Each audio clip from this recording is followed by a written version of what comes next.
రావే నా చెల్లియా. రాధా ఇదేంటి ఏడుస్తున్నావు? ఉప్మా చేశానండి. ఉప్మా చేస్తే ఏడుపెందుకే?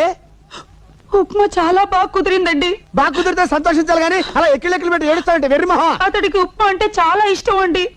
ఎత్తగాడికి అదేనండి నా గోపికి. నీ గోపికి ఇష్టమా? విజిటింగ్ కార్డు ఇచ్చాడుగా, అడ్రస్ వెతుక్కుంటూ వెళ్ళి చక్కరేసుకొని తినిపించిరా పో. ఛీ, నేను పతివ్రతనండి. నేను ఒంటరిగా వెళ్తే అతను ఏదైనా తుంటరి పని చేస్తాడు. అప్పుడు నేను కాదనలేను. అందుకని మీరే వెళ్ళి గోపికి ఇచ్చేసరండి. రాధా, ప్రపంచ చరిత్రలో నాలాంటి దరిద్రమైన భర్త ఎవరికైనా ఉంటాడంటావా? నీ మాజీ ప్రియుడికి నేను ఉప్మా తీసుకెళ్ళి ఇచ్చిరావాలా? అలా చేస్తే ఎవరుకుంటారు తెలుసా? చిచ్చి నేను ఇచ్చిరానంతే. మీరు వెళ్ళకపోతే నేను వెళ్తా.